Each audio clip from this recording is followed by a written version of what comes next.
Hola a todos, buenas tardes. Bienvenidos una tarde más al canal. En los últimos miércoles he estado desarrollando el contenido de lo que va a ser mi próximo ensayo, Los estafadores de la línea recta.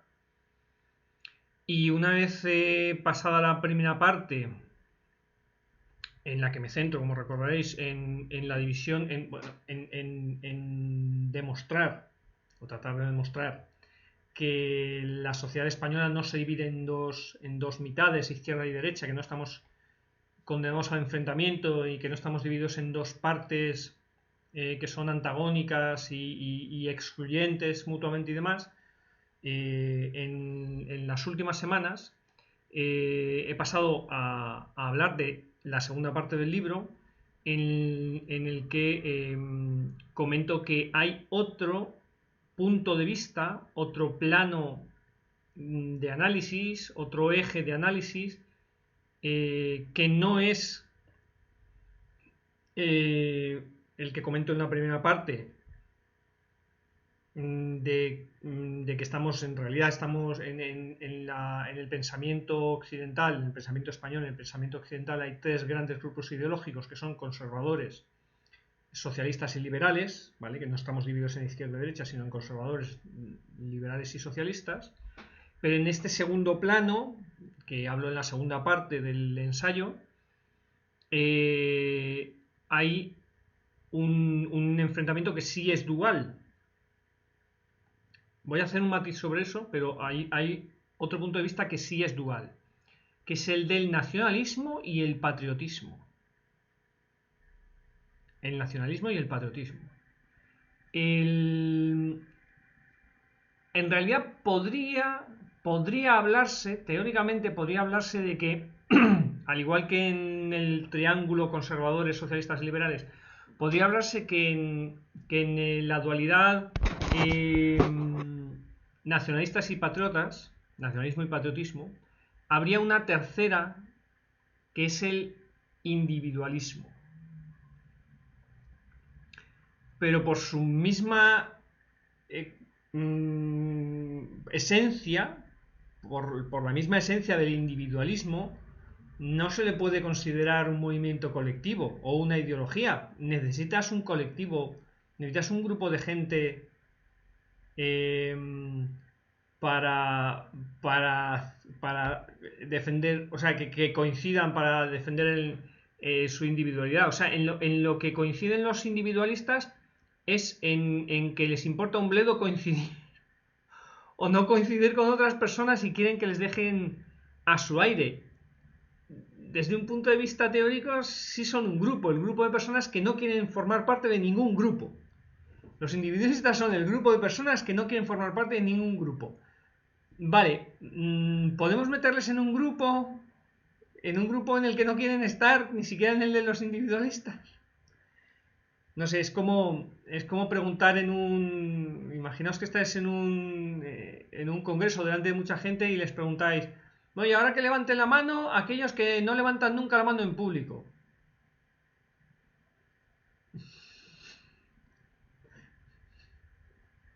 Ah, vaya, no hay nadie, qué raro, pensé que entre tanta gente habría por lo menos alguno. O sea, pues no lo sabrás nunca porque son del grupo de gente que nunca levanta la mano en público. Bueno, pues estos son del grupo de gente que no forman parte de ningún grupo.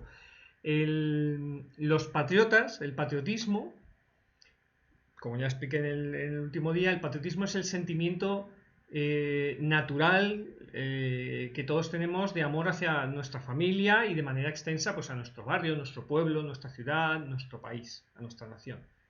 ¿Vale? Es el sentimiento natural de amor de amor, de agradecimiento hacia la vida en la forma en la forma de la vida que tú conoces, que es lo que tienes a tu alrededor.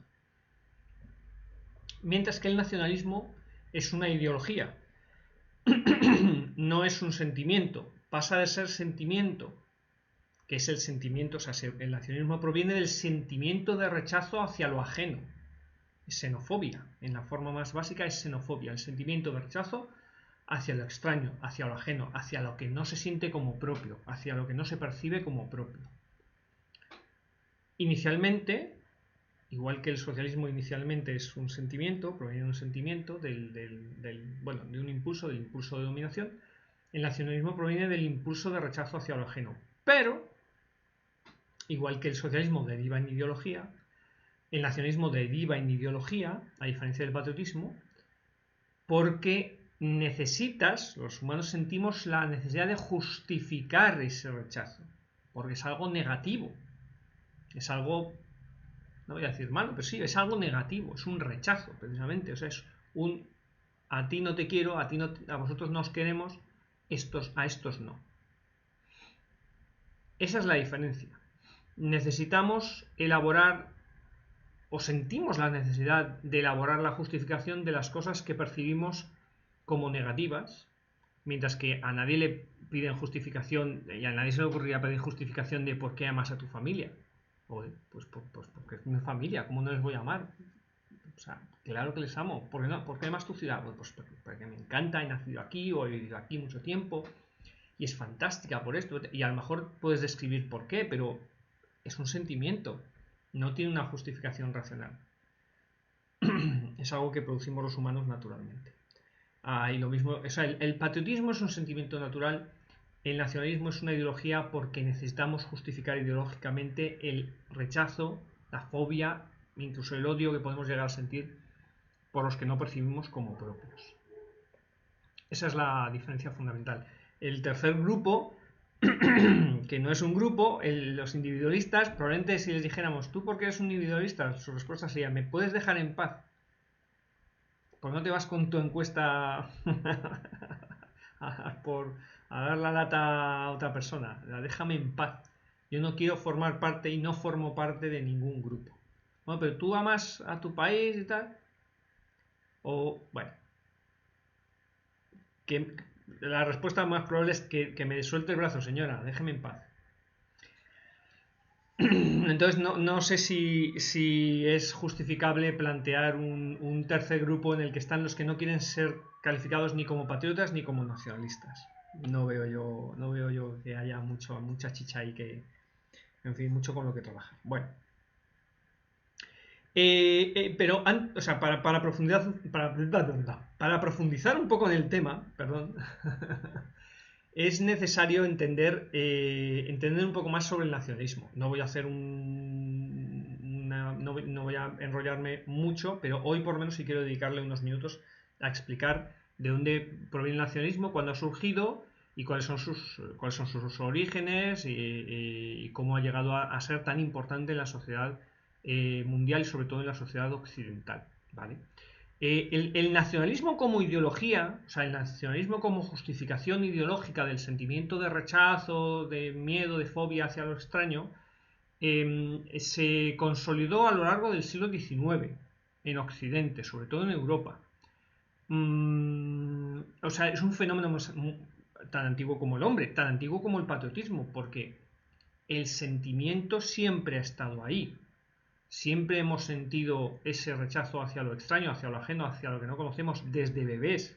Cuando hablamos de que un bebé siente rechazo, ¿vale? No conoce, se da cuenta de que, o sea, cuando hay un estadio del bebé en los primeros meses, no recuerdo exactamente, pues si son los 6-7 meses, hay un momento en el que el bebé aprende a diferenciar las personas de su entorno conocido de los que no lo son y extraña, y decimos extraña, es decir, que siente temor hacia lo extraño, hacia los extraños, siente temor hacia las personas extrañas. Decimos que el bebé extraña, son extraños, son extranjeros. Es decir, el sentimiento es natural y está ahí desde el principio, es parte de nuestro proceso cognitivo. Es como el impulso de dominación que lleva el socialismo. Bueno, es natural. El tema es si permitimos que ese rechazo hacia lo ajeno nos domine o no. Y si lo convertimos en un motivo para querer dañarlos, para querer apartarlos de nosotros, para querer mantenerlos lejos, para querer evitar su presencia, hacerles daño, atacarles, invadirles, mil cosas. ¿Vale? Hay un gran paso desde el sentimiento hasta la ideologización. Antes del siglo XIX, en el que ya entraremos en él, antes del siglo XIX ya existían los sentimientos nacionalistas, igual que los sentimientos patrióticos, porque en la mente humana, la forma en la que los humanos elaboramos nuestros procesos de pensamiento, muchas veces tienen un origen negativo.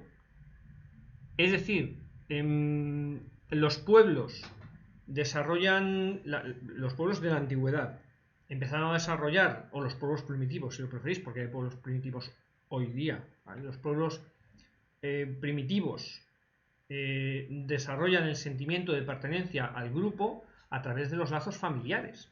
Los lazos familiares son los primeros que se crean. Como en las familias antiguas, las modernas no, tristemente, pero las familias antiguas son familias extensas, es decir, que no solo incluyen los padres y la prole, sino los primos, los hermanos de los padres, los abuelos, todos los ancianos supervivientes, tal.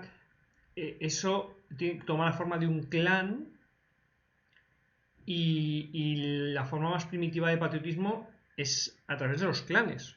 Los clanes son la nación, originalmente, en la antigüedad más primitiva, y los clanes son la nación. Lo que ocurre es que luego los clanes pues, se juntan y forman organizaciones políticas más complejas. Pero muy significativamente, para que los clanes conformen identidades políticas y culturales más firmes, para que se definan mejor como entidades políticas diferenciadas del resto, en muchas ocasiones lo que es la familia, el tener antepasados comunes, seguir a los mismos dioses, a los mismos espíritus, los espíritus de los antepasados, que son las primeras referencias en la que hablamos de los orígenes de nuestra familia. Pues, por ejemplo, la fábula de Rómulo y Remo para la fundación de Roma. ¿De dónde provenimos los romanos? Pues provenían los romanos. Pues los romanos eran de los clanes que vivían en las 7 colinas, que seguían todos la tradición de la loba que amaban todos, Rómulo y Remo, que fundó bla bla bla bla bla. Pero, como digo, en muchas ocasiones eso no basta para hacer una definición clara de lo que somos nosotros frente a los otros. En muchas ocasiones, ese frente a los otros necesita un enemigo. Muchas veces nos vemos mejor a nosotros mismos.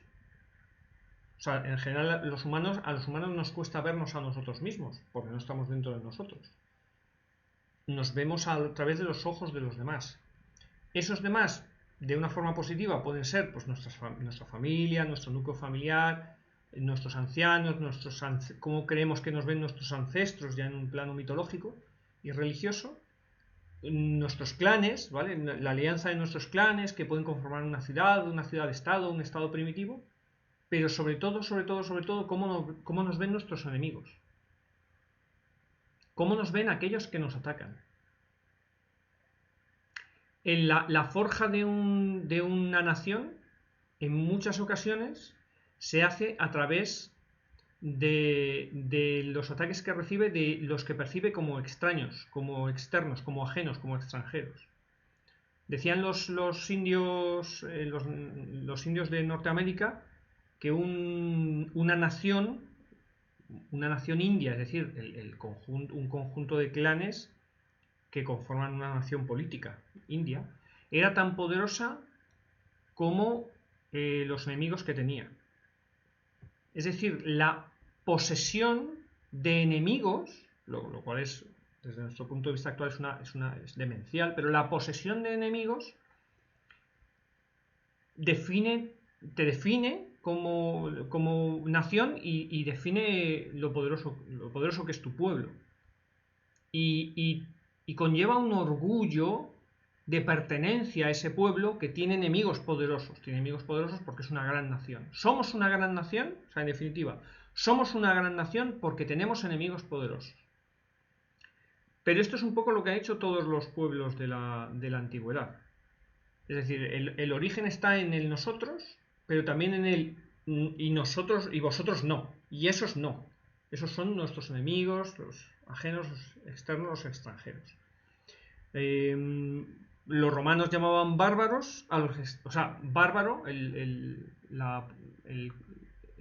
significado original de bárbaro es extranjero, era extranjero. Los bárbaros eran los extranjeros. Lo que pasa es que ha derivado en aquellos enemigos inferiores culturalmente que nos amenazan. Enemigos, o sea, nos amenazan porque nuestra nación es mejor. Nosotros somos mejores, nosotros somos los buenos, nosotros somos superiores y los enemigos inferiores nos amenazan, ponen en peligro nuestra nación. O sea, ese espejo en el que te reflejas contra el extraño es determinante para la creación de la nación. Y de hecho, voy a mencionar uno de los nacionalismos más importantes de la historia del mundo y que ha tenido una influencia y sigue teniendo una influencia devastadora. Porque ha sido sobre todo en el aspecto negativo. Es el nacionalismo alemán.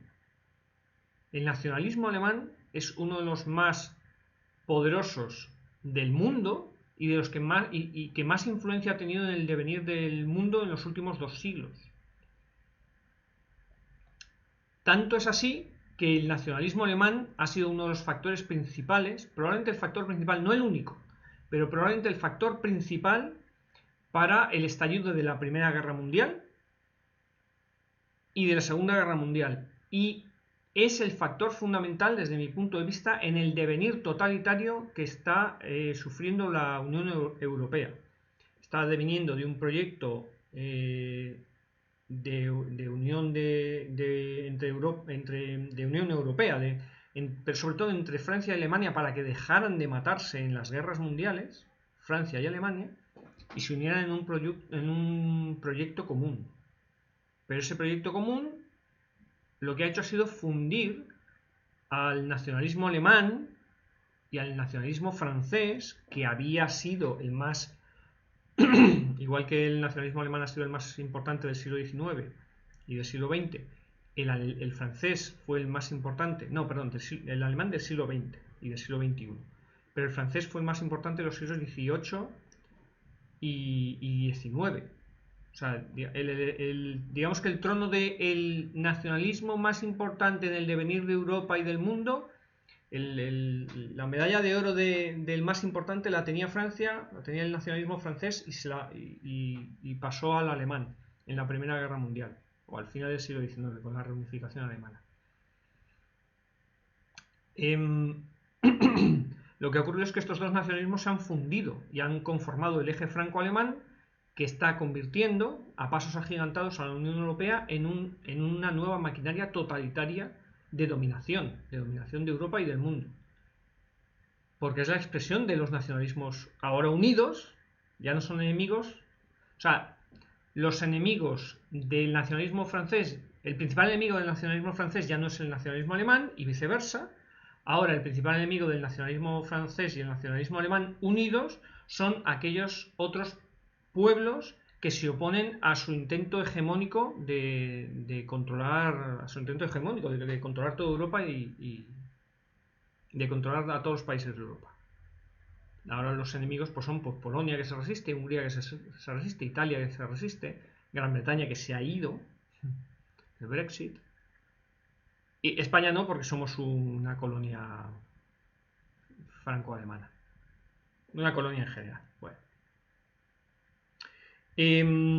Lo que quiero decir es que a donde iba es que si el nacionalismo alemán ha sido y es uno de los más importantes del mundo y de la historia, originalmente se conformó porque los pueblos germanos, que eran una enorme confederación que se dedicaban más tiempo a matarse entre ellos que a incordiar a los demás, o tanto tiempo a matarse entre ellos como a incordiar a los demás, una enorme confederación de pueblos y de clanes que tenían una vaga noción de ser todos germanos, pero que devinieron en una nación política, más o menos política, en naciones políticas, pero se conformaron sobre todo culturalmente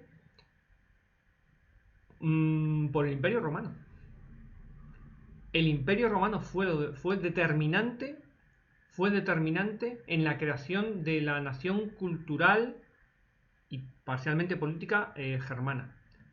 El Imperio Romano, que fue determinante en la configuración de las naciones culturales y políticas latinas, que se sienten latinas, pero me refiero a latinas mediterráneas, no latinas, no como, bueno, no de Hispanoamérica, que no son latinos, no, de los latinos europeos. O sea, los europeos eran romanos, los europeos éramos romanos, y todo aquel que intentara crear un nuevo imperio, un gran reino que controlara un territorio importante y ser herederos dignos de los antepasados, siempre pretendían ser herederos dignos de los antepasados romanos, de los emperadores romanos. Carlomagno fue coronado como emperador romano, y luego el Sacro Imperio Romano Germánico, ni hablaban latín, ni gobernaban desde Roma, ni gobernaban Italia. Bueno, hubo unas intentonas, pero el intento de derivar su... O sea, todo el mundo intentaba derivar su poder y su prestigio del romano. Incluso aquellos que más contribuyeron a la destrucción del Imperio Romano, que fueron los germanos. Pero el Imperio Romano conformó su nacionalismo. El Imperio Romano, la lucha... O sea, iba a decir fratricida, no, la lucha genocida, ¿vale? La lucha devastadora durante siglos contra el Imperio Romano fue la que conformó el nacionalismo germano en mayor medida, la que les dio su identidad como pueblo, su identidad cultural, ese enfrentamiento contra Roma. Y desde entonces se ha ido manteniendo ciertas líneas culturales y políticas de nacionalismo alemán que han acabado derivando en el monstruo perverso que provocó las dos guerras mundiales y que está hoy de nuevo intentando controlar Europa. Lo cual es muy, muy, muy llamativo. Pero bueno, no quiero alargar más el vídeo, solo quería hacer esta mención al nacionalismo alemán y su surgimiento como reacción al intento de dominación por parte de los romanos, esa lucha de siglos que tuvieron los germanos contra los romanos para evitar que Roma les romanizara, les conquistara y les romanizara, como hizo con los celtíberos, por ejemplo, con los galos y con tantos otros pueblos. Pero vamos a cortar ya, que llevamos un buen rato. Más en el próximo miércoles. Que paséis muy buena tarde. Hasta luego.